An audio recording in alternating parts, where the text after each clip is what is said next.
Hello, I have a question, and the question is this: how can we stop juggling our lives and start composing our lives instead? How can we exercise language systematically to change our lives? Whether or not you use mantras, I would posit the idea that mantras are using you and dictating your subconsciousness.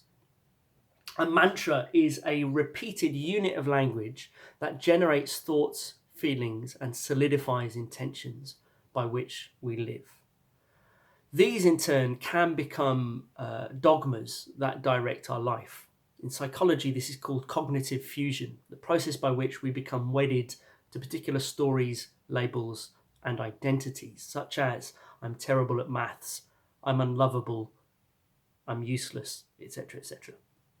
So mantras are not just spiritual, they are psychological, they're physiological in the sense that they have an effect on the body, and they're incredibly important.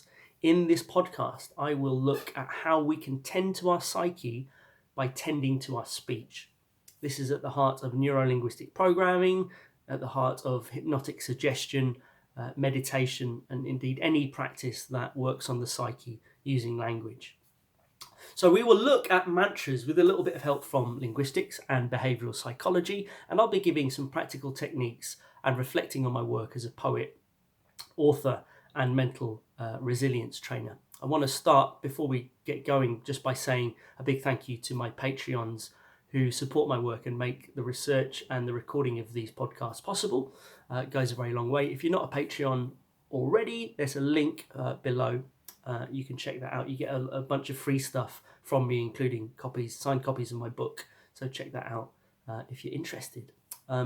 As with all of my podcasts, this podcast will be looking at meditation, the psyche, and creative writing. So if you're interested in any of those things, please subscribe to the channel that you're seeing this on. And if you're on YouTube, press that little bell button so we can do that again. Cool. So mantras are linguistic rituals that imprint themselves on our nervous systems. In the words of the famous neurologist Donald Hebb, the neurons that fire together wire together. Right? We are using language to forge neural pathways. We're using images, symbols, archetypes. We are tapping in to the deep structure of our psyche. This is yoga for the mind.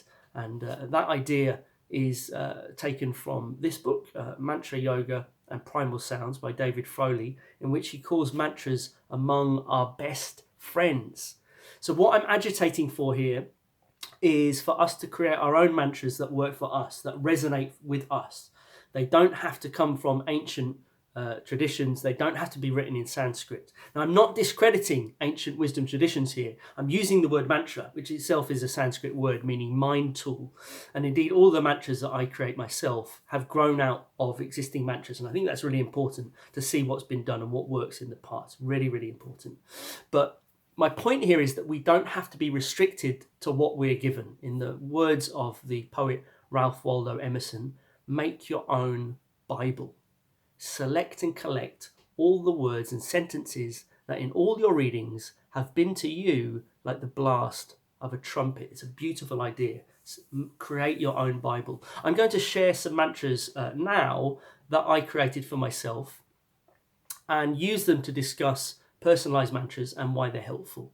All the mantras I use, I administer really like medicines. So when I'm feeling an imbalance, a fear, a depressive thought, when these things reveal themselves to me in my dreams or my waking life, or perhaps during a meditation, I can apply mantras like tinctures to counteract unhelpful thought patterns.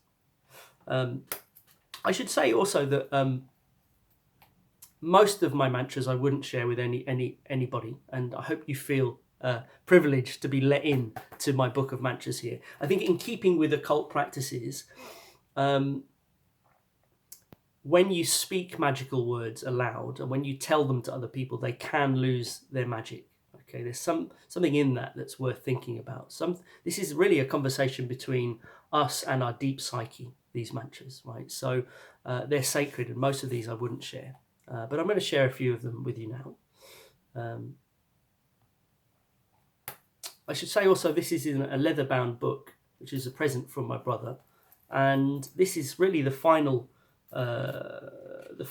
stage in a process of finding mantras, writing them, making them work for me. Yeah, you'll see I've written them out here in calligraphy, right? So I've really thought about them and I've shortlisted them, and I've used them and I've edited them and then I've transcribed them into here. And that process of authoring and editing and transcribing is a really nice way to meditate on these words and really make sure that they're phrased right and that they're written right and that they work on me. Yeah. So that was a kind of a nice meditation in and of itself.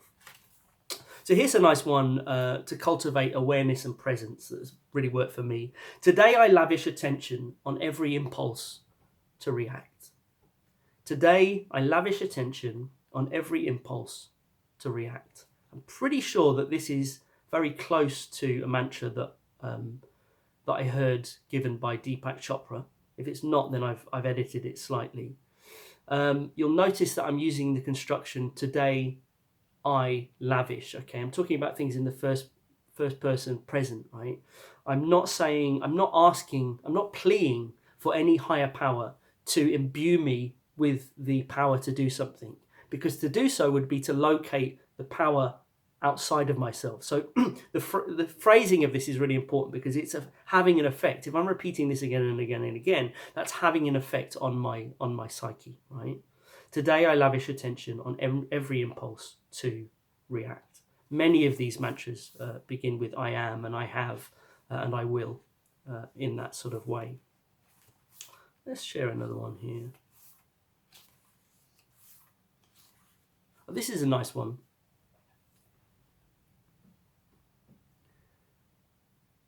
I do not care. Nobody cares. Soon we will all be dead. I do not care. Nobody cares.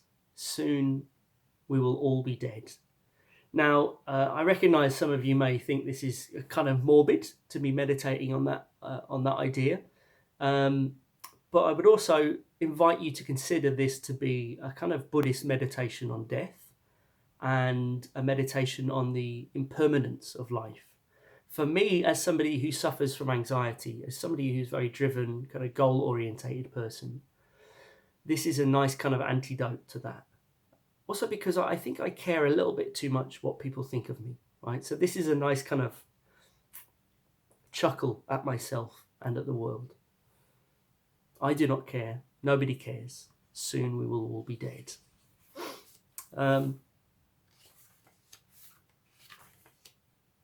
Here's another one. Today I release anger and bitterness in a single breath. Today I release anger and bitterness in a single breath. You'll notice the phrasing of this mantra is worked like a breath, an inhalation in a single breath, an exhalation, right?